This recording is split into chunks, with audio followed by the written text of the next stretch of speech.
Hello दोस्तों, मैं आप सभी को मेरे चैनल एनिमे स्टोरी एक्सप्लेन पर वेलकम करता हूं। पिछले एपिसोड में हमने देखा था कि इस तरह जिराया लेडी होकागे को अलविदा बोलकर रेन विलेज की तरफ निकल जाते हैं। तो अब टाइम है इसके अगले एपिसोड को एक्सप्लेन करने का, लेकिन उससे पहले अगर हो सके तो डिस्क्रिप्शन पर मेरे ऑफिशियल और पर्सनल दोनों इंस्टाग्राम अकाउंट के लिंक है, तो अगर मन करे तो प्लीज फॉलो कर देना। चलो अब बिना कोई समय गवाए इस एपिसोड को शुरू करते हैं। Now Start the intro.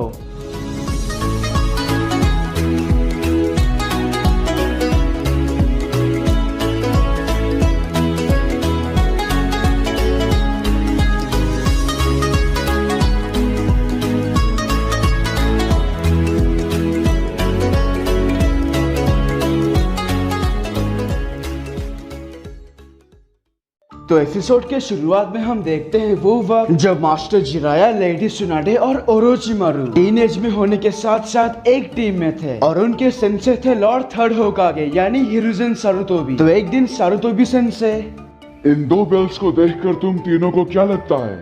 यही कि हमें आपसे बेल्स छीनने होंगे और ये दो है तो हम में से कोई हार जाएगा। हमेशा की तरह तुम तेज हो ओरोचिमारू। हे सुनाडे, अगर मैं एक बेल्ट छीन लेता हूँ तो क्या तुम मेरे साथ डेट पर चलोगी? अगर तुम हार गए तो मुझे परेशान मत करना। ठीक है, तो ये तय रहा। इस बार मैं जीत के रहूंगा सुनाडे। तो बेल्ट छीनने की ट्रेनिंग शुरू होती है और जिराया बार बार गलतियां करने के कारण वो हार जाता है, लेकिन ओरोचिमारू और सुनाडे वो दोनों बेल्ट छीनने में कामयाब होते हैं और बिल्कुल नारुतो की तरह उसे भी सजा के तौर पर बांध दिया जाता है। तुम हार गए जिराया, अब तो बाज में आ जाओ। चुप कर पतली छाती वाले चुड़ैल। क्या बोला बे तूने? साले ठरकी, एक सर पे मारूंगी ना, जमीन के नीचे दब जाएगा तू। बस करो तुम दोनों। ओरोचिमारू, सुनाडे, तुम जा सकते हो। ठीक है, हम चलते हैं यहाँ से। सड़ते रहो जिराया। फिर दोनों चले जाते हैं। तभी सारुतोबी सेंसे, पता नहीं मैं तुम्हारा क्या करूं। तुम्हारा कुछ नहीं हो सकता जिराया। आखिर एक निंजा इतनी आसानी से जाल में कैसे फंस सकता है? ऐसा लगता है जैसे तुम्हारे पास कोई मकसद ही नहीं। प्रवचन जल्दी खत्म कीजिए सेंसे, मुझे हॉट स्प्रिंग भी जाना है लड़कियों को देखने। तुम्हारा ध्यान कहाँ है? तो मैं कह रहा था जब तक तुम्हारे पास कोई मकसद नहीं तुम हमेशा ऐसे ही आवारागर्दी करते रहोगे। अभी मैं जो करने जा रहा हूँ उसे ध्यान से देखो। सारुतोबी सेंसे अपनी उंगली को काट कर हैंडशैंड बना के समनिंग जुत्सु करते हैं और उनके जुत्सु से मंकी किंग एन्मा समन होता है। ये देखकर जिराया हैरान। इसे कहते हैं समनिंग जुत्सु। तुम्हें जानवरों के साथ अपने खून से कॉन्ट्रैक्ट करना पड़ेगा। फिर किसी भी समय जब तुम्हें जरूरत होगी तुम उन्हें निंजुत्सु के सहारे उनकी दुनिया से अपनी दुनिया में बुला सकते हो। मुझे भी ये करना है। फिलहाल नहीं, तुम्हें अपना मकसद तय करना होगा, कड़ी मेहनत करनी होगी, उसके बाद ही मैं तुम्हें सिखाऊंगा। और फिर जिराया सारुतोबी सेंसे के मुताबिक जबरदस्त ट्रेनिंग करने लगता है। एक दिन सारुतोबी सेंसे जिराया को मन लगा के ध्यान लगाते हुए देखकर वो सोचते हैं कि शायद जिराया ने अपना मकसद चुन लिया, पर उसी वक्त जिराया अपने ध्यान से बाहर आकर समनिंग जुत्सु करता है। ये देखकर सेंसे, रुको जिराया, तुम अभी इसके लिए तैयार नहीं हो। लेकिन जिराया सुनता नहीं और समनिंग जुत्सु करने के लिए अपना हाथ जोर से पटकते ही वो यहाँ से गायब होकर सीधा एक दूसरी दुनिया में पहुँच जाता है जो हमारी दुनिया से बिल्कुल अलग है। वो देखता है कि उसके सामने एक बड़ा सा मेंढक खड़ा है। हाँ, ये क्या, एक इंसानी बच्चा? ये मेंढक बात कर रहा है? क्या मैं सपना देख रहा हूँ? आखिर मैं हूँ कहाँ? माउंट मियोबोकू पर एक इंसानी लड़का। माउंट मियोबोकू? ये कोई दूसरी दुनिया है क्या? काफी अजीब जगह लगती है। मेरे साथ आओ लड़के, मैं तुम्हें किसी से मिलवाऊंगा। अगर आपने पहचाना नहीं तो ये हमारा गामा बुनता है जो अभी बहुत यंग है। तो वो जिराया को एक दूसरे मेंढक जो अभी ध्यान लगा रहे हैं और जिनकी साइज एक असली मेंढक जैसी छोटी है उनके पास ले आता है। वैसे इनका नाम है लॉर्ड फुकासाकू। तो गामा बुनता उसे यहाँ लाकर, लॉर्ड फुकासाकू, एक इंसानी बच्चा यहाँ आ गया। क्या बात है, आखिरकार तुम आ ही गए जिराया। हाँ? आपको मेरा नाम कैसे मालूम? और आप जानते थे मैं आऊंगा? मैं नहीं जानता था, पर यह हमारे ग्रेट लॉर्ड एल्डर की भविष्यवाणी थी कि तुम यहाँ एक दिन आओगे। आपने कहा भविष्यवाणी? फिलहाल तुम्हें यहाँ रहकर ट्रेनिंग करनी चाहिए। हमारे ग्रेट लॉर्ड एल्डर बहुत जल्दी तुमसे मिलेंगे। पर क्यों? मैं तो। शिकायत मत करो, यही तुम्हारी तकदीर है। माउंट मियोगोकू पर तुम्हारा आना यह सबूत है कि तुम उसके लिए चुने गए हो। क्या मैं चुना गया हूँ? लगता है यहाँ रहकर ट्रेनिंग करना भी मजेदार होगा। और फिर उसके बाद जिराया ने अपना समय बांट लिया। मतलब एक समय वो असली दुनिया में हमारे विलेज में, और एक समय वो माउंट म्योबोकू पर ट्रेनिंग करने लगा। ऐसा करते करते वो 18-19 साल के उम्र में जिराया एक ताकतवर निंजा के रूप में उभरते हैं। तो एक दिन माउंट म्योबोकू पर ध्यान लगाते वक्त, जिराया, गजब हो गया। ग्रेट लॉर्ड एल्डर तुमसे मिलना चाहते हैं, जल्दी मेरे साथ आओ, वो तुम्हारी भविष्यवाणी करेंगे। क्या बात कर रहे हो बुंता? अगर ऐसा है तो जल्दी मुझे ले चलो। तो जिराया ग्रेट लॉर्ड एल्डर के सामने उपस्थित होते हैं। क्या बात है? मिस्टर ग्रेट लॉर्ड एल्डर, क्या आप ही मुझसे मिलना चाहते थे? मुझे खुशी हुई तुम्हें देखकर, पर तुम्हारा नाम क्या है? ग्रेट लॉर्ड एल्डर, ये जिराया है। बहुत पहले आपने ही तो इसके बारे में कहा था। हाँ, तुम कितने बड़े हो गए, सपने में काफी छोटे थे। आलसी बढ़ाओ, हमेशा भूलता रहता है हर चीज। ये लॉर्ड फुकासाकू की माँ है। माँ, तुम ग्रेट लॉर्ड एल्डर से ऐसे बात नहीं कर सकती। चुप कर फेंकू। हाँ, कोई बात नहीं, लड़ो मत। तो जिराया, मैंने तुम्हारा भविष्य देखा। जी, मैं सुनना चाहता हूँ। तो मैंने अपने सपने में देखा तुम एक ठरकी इंसान हो जो एक महान निंजा बनेगा। काश ये ऐसा बोलते कि लड़कियाँ मेरे प्यार में पागल होंगी तो मुझे ज्यादा खुशी होती। तुम्हारे पास एक से ज्यादा स्टूडेंट्स होंगे। तुम्हारे सभी स्टूडेंट्स में से 2 ऐसे होंगे जो आने वाले समय में बहुत बड़ा बदलाव लाएंगे इस दुनिया में। कैसा बदलाव? उन दोनों में से एक शांति लाएगा और एक तबाही। तुम इस बदलाव को रास्ता दिखाओगे। और हाँ, तुम्हें अपनी जिंदगी में सबसे महत्वपूर्ण वक्त पर एक फैसला लेना होगा, मुश्किल फैसला। तुम्हारा ये फैसला तय करेगा कि वो बदलाव किस तरह का होगा। मुश्किल फैसला? आपने अपने सपने में और क्या क्या देखा? यही कि तुम पूरी दुनिया में यात्रा करोगे, किताबें लिखोगे। यात्रा तो ठीक है, पर किताबें? मैं और नहीं जानता, मेरे ख्याल से तुम्हें अपनी यात्रा भी शुरू करनी चाहिए। तो उसके बाद जिराया ग्रेट लॉर्ड एल्डर के मुताबिक पूरी दुनिया की यात्रा करने के लिए अभी से निकल जाता है। वो दुनिया के हर एक कोने में जाता है और इसी बीच वो कई सारी फिक्शन किताबें लिखते हैं जो महान निंजाओं के ऊपर बेस है, और साथ ही साथ वो उनको भी तलाश करते हैं जो उनके स्टूडेंट बन सके, लेकिन उन्हें कोई नहीं मिलता है। पर इस यात्रा के बीच शुरू हो जाता है तीसरा विश्व युद्ध। चारों तरफ बस तबाही। तो एक दिन वो देखते हैं एक निंजा एक मामूली विलेज को जलाकर राख कर देता है। यहाँ के निर्दोष लोगों ने तुम्हारा क्या बिगाड़ा था? तुम जानते नहीं क्या, युद्ध का समय है ये, और ऐसे समय में ये सब आम बात है। तुम इसकी कीमत चुकाओगे। तो जिराया और उस निंजा के बीच एक लड़ाई होती है, लेकिन जिराया थोड़े घायल हो जाते हैं। तभी वो निंजा उनके पेट में कुनाई घुसा देता है, पर वो असली नहीं बल्कि सब्स्टिट्यूशन है। असली जिराया अचानक से उसके पीछे वार करके उसे घायल कर देते हैं। ज्यादा खुश मत हो, तुमने मुझे हरा के कोई बहुत बड़ा तीर नहीं मार दिया। दूसरे निंजा फिर से हमला करेंगे, उन्हें कैसे रोकोगे? ये सब हमेशा होता रहेगा। दुनिया श्रापित है, यहाँ शांति कभी नहीं आएगी। अगर ऐसा है तो मैं उस श्राप को हमेशा हमेशा के लिए तोड़ दूंगा और पूरी कोशिश करता रहूंगा जब तक शांति नहीं आ जाती। बहुत अच्छा भाषण है, पर तुम हार जाओगे।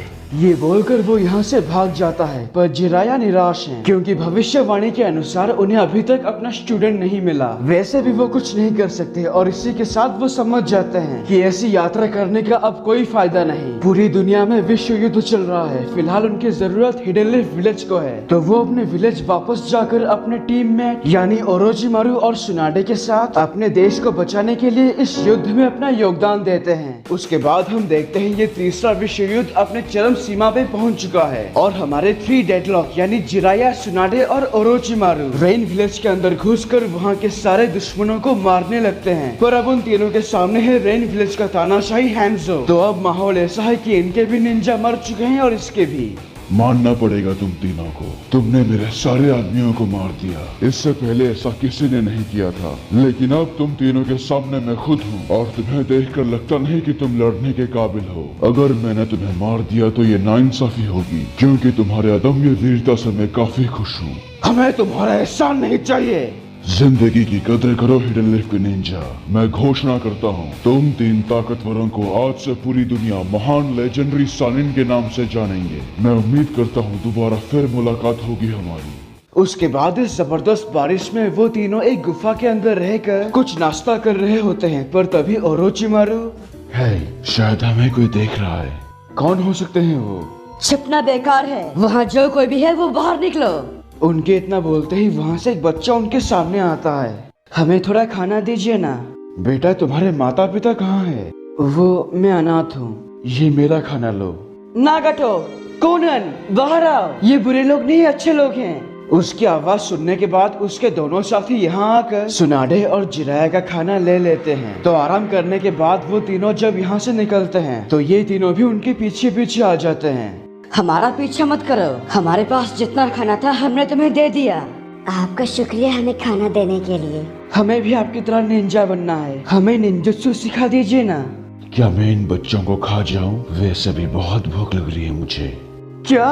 ओरोचिमारू बहुत हुआ, ये बच्चे बहुत बुरी चीजों से गुजर चुके हैं, इन्हें और मत डराओ। फिलहाल तुम और सुनाडे जा सकते हो, मैं कुछ समय के लिए यहाँ रहकर इनका ध्यान रखूंगा। क्या? लेकिन जिराया? जब तक ये तीनों अपनी रक्षा करना सीख नहीं जाते, मैं कम से कम इनके लिए इतना तो कर ही सकता हूँ। तुम लोग जाओ, शायद यही मेरी किस्मत हो। तो जिराया इनके साथ रहकर सबसे पहले इन्हें पेट भर खाना खिलाते हैं। वैसे इन तीनों का नाम है याहिको, नागाटो और कोनन। तो खाते वक्त नागाटो रोने लगता है। क्या बात है नागाटो? मुझे मेरे परिवार की याद आ रही है। मगरमच्छ की तरह आंसू बहाना बंद करो। सिर्फ तुम अकेले नहीं, मैंने और कोनन ने भी अपना परिवार खोया। शांत हो जाओ याहिको। दरअसल ये रेन विलेज 3 महादेशों के बीचों बीच है, पर चिंता मत करो, ये युद्ध ज्यादा समय तक चलेगी नहीं। जब तक तुम बड़े हो जाओगे यहाँ शांति और खुशहाल आ चुकी होगी। ऐसा कुछ नहीं होगा सेंसे, हम सभी ने अपना परिवार खो दिया और आपके जाने के बाद शायद हम भी जिंदा ना बचे। इसीलिए मैं आपसे विनती करता हूँ सेंसे, हमें निंजुत्सु सिखा दीजिए। अगर आप हमें निंजा बना देंगे तो हम वादा करते हैं हम यहाँ शांति लाएंगे। उस दिन जब जिराया अपनी नई नॉवल लिखने जा रहे थे, तभी अचानक कोनन आ जाती है। जिराया से मदद कीजिए, याहिको और नागाटो मुसीबत में है। मुझे वहाँ ले चलो कोनन। तो जिराया वहाँ पहुंचकर देखते हैं याहिको थोड़ा जख्मी है, एक दूसरे निंजा की लाश पड़ी है और नागाटो पूरी तरह सदमे में है। जिराया याहिको को संभालते हैं, लेकिन नागाटो को देखकर उनके पैरों तले जमीन खिसक जाती है। नामुमकिन, ये आंखें तो ऐसा नहीं हो सकता। इसमें कोई शक नहीं, ये आंखें दुनिया का सबसे ताकतवर विजुअल जुत्सु है। रिनेगान, 6 पथों के महर्षि, जिन्हें सभी निंजाओं के पिता भी मानते हैं। ऐसा कहा जाता है कि सिर्फ वो ऋषि के पास ही ऐसी आंखें थी, लेकिन नागाटो के पास उस ऋषि के जैसी आंखें क्यों हैं? इसका मतलब ये दुनिया का सबसे ताकतवर इंसान है। अरे हाँ, ग्रेट लॉर्ड एल्डर की भविष्यवाणी। तो नागाटो ही मेरा स्टूडेंट है जो इस पूरी दुनिया में शांति लाएगा। आखिरकार मुझे मेरा मकसद मिल गया। इन तीनों की ट्रेनिंग मुझे आज ही शुरू कर देनी चाहिए। तो आखिरकार जिराया उन्हें ट्रेनिंग करने के लिए बुलाते हैं। मैंने तय कर लिया है कि मैं तुम्हें निंजुत्सु सिखाऊंगा। क्या सच में? हाँ, ताकि तुम तीनों अपनी आत्मरक्षा कर सको। ये हुई ना बात सेंसे। नागाटो, वैसे पिछली बार मुझे बचाने के लिए शुक्रिया, पर अगली बार कुछ भी हो जाए मैं तुम्हें बचाऊंगा। शुक्रिया याहिको। लेकिन नागाटो तुमसे ज्यादा ताकतवर है याहिको। लेकिन अब तो हमारी ट्रेनिंग शुरू हो रही है ना, तो बस देखते जाओ। ठीक है, तो चलो ट्रेनिंग शुरू करते हैं। जिराया की ट्रेनिंग से 3 सालों के अंदर वो तीनों काबिल निंजा बन जाते हैं। तो ऐसे ही एक दिन, तुम तीनों पर मुझे गर्व है। तुम अपनी रक्षा अब खुद कर सकते हो। लगता है अब मैं बिना किसी चिंता के अपने विलेज वापस जा सकता हूँ। तुम तीनों अपना ख्याल रखना और हमेशा एक साथ रहना। जिराया उनसे विदा लेकर यहाँ से चले जाते हैं। उसके बाद 10-11 साल बीत जाता है, लेकिन ये युद्ध अभी भी खत्म नहीं हुआ। पर हमारे लेजेंडरी सानिन के आगे सब हार मानने पर मजबूर होते हैं। तो एक दिन उन्हें खबर मिलती है कि उनके पुराने वो तीनों स्टूडेंट मर चुके हैं। ये सुनकर वो चौंकने के साथ उन्हें काफी दुख होता है। क्या हुआ जिराया? वो तीनों मारे गए। मैंने सही चुनने की बहुत कोशिश की। मैं मानता था कि ये मेरी तकदीर है, पर मैं हमेशा से गलत था। अपने आप को संभालो जिराया। पता नहीं मैं क्या करूं। तो आखिरकार कानाबी ब्रिज टूटने के साथ ये विश्व युद्ध खत्म होता है और ये काम कर दिखाता है जिराया का स्टूडेंट मिनाटो नामे का ने। इसीलिए थर्ड होकागे उसे अगला होकागे के लिए चुनते हैं और जिराया वापस अपने यात्रा के लिए निकल जाते हैं। कुछ समय बाद हम देखते हैं एक दिन मिनाटो अपने घर में मास्टर जिराया का एक नॉवल जिसका नाम है एक बहादुर निंजा की कहानी पढ़ रहे होते हैं। तभी अचानक मास्टर जिराया आ जाते हैं। लगता है तुम मेरी नॉवेल को काफी ध्यान से पढ़ रहे हो मिनाटो। यकीन मानिए सेंसे, काफी शानदार कहानी है। इसमें हीरो की स्ट्रगल से काफी इंस्पिरेशन मिलती है। पर सच कहूँ तो ऐसी चीजें बिल्कुल बिकती नहीं। लगता है मुझे थोड़ा अश्लील चीजें बनानी पड़ेगी। ऐसा हरगिज नहीं सेंसे, इसमें जो हीरो है उसका निंजा तरीका काफी कूल है। अच्छा, तुम्हें ऐसा लगता है क्या? मैंने तो सोच लिया, जो इस हीरो का नाम है मेरे बेटे का नाम भी वही होगा। मैं चाहता हूँ मेरा बेटा उसी की तरह बहादुर बने। अरे पर वो तो काल्पनिक किरदार है। वो तो बस रोमन खाते वक्त मेरे दिमाग में आ गया था। क्या तुम्हें अपने बच्चे का यही नाम रखना है? जी सेंसे, नारुतो बहुत ही सुंदर नाम है। कुशिना, तुम तो माँ बनने जा रही हो। अगर ऐसा है तो ठीक है, मैं तुम्हारे बच्चे को अपने सर आँखों पर बिठा के रखूंगा। मैं तुम दोनों से वादा करता हूँ, उसकी रक्षक बनने की जिम्मेदारी मेरी। मैं उसे सब कुछ सिखाऊंगा, रसंगन भी। जी सेंसे, हम भी यही चाहते हैं। तो ये थी हमारी मास्टर जिराया की कहानी। और यहीं पर इस एपिसोड की एक्सप्लेनेशन खत्म होती है। अगर आपको ये वीडियो अच्छा लगा तो प्लीज लाइक और कमेंट कीजिए। और अगर आप मेरे चैनल पर नए हो तो इसे सब्सक्राइब करने के साथ उस बेल आइकॉन को भी दबा ही दो। तब तक के लिए खुश रहना। मैं मिलूंगा आपसे अगले वीडियो में। पीस।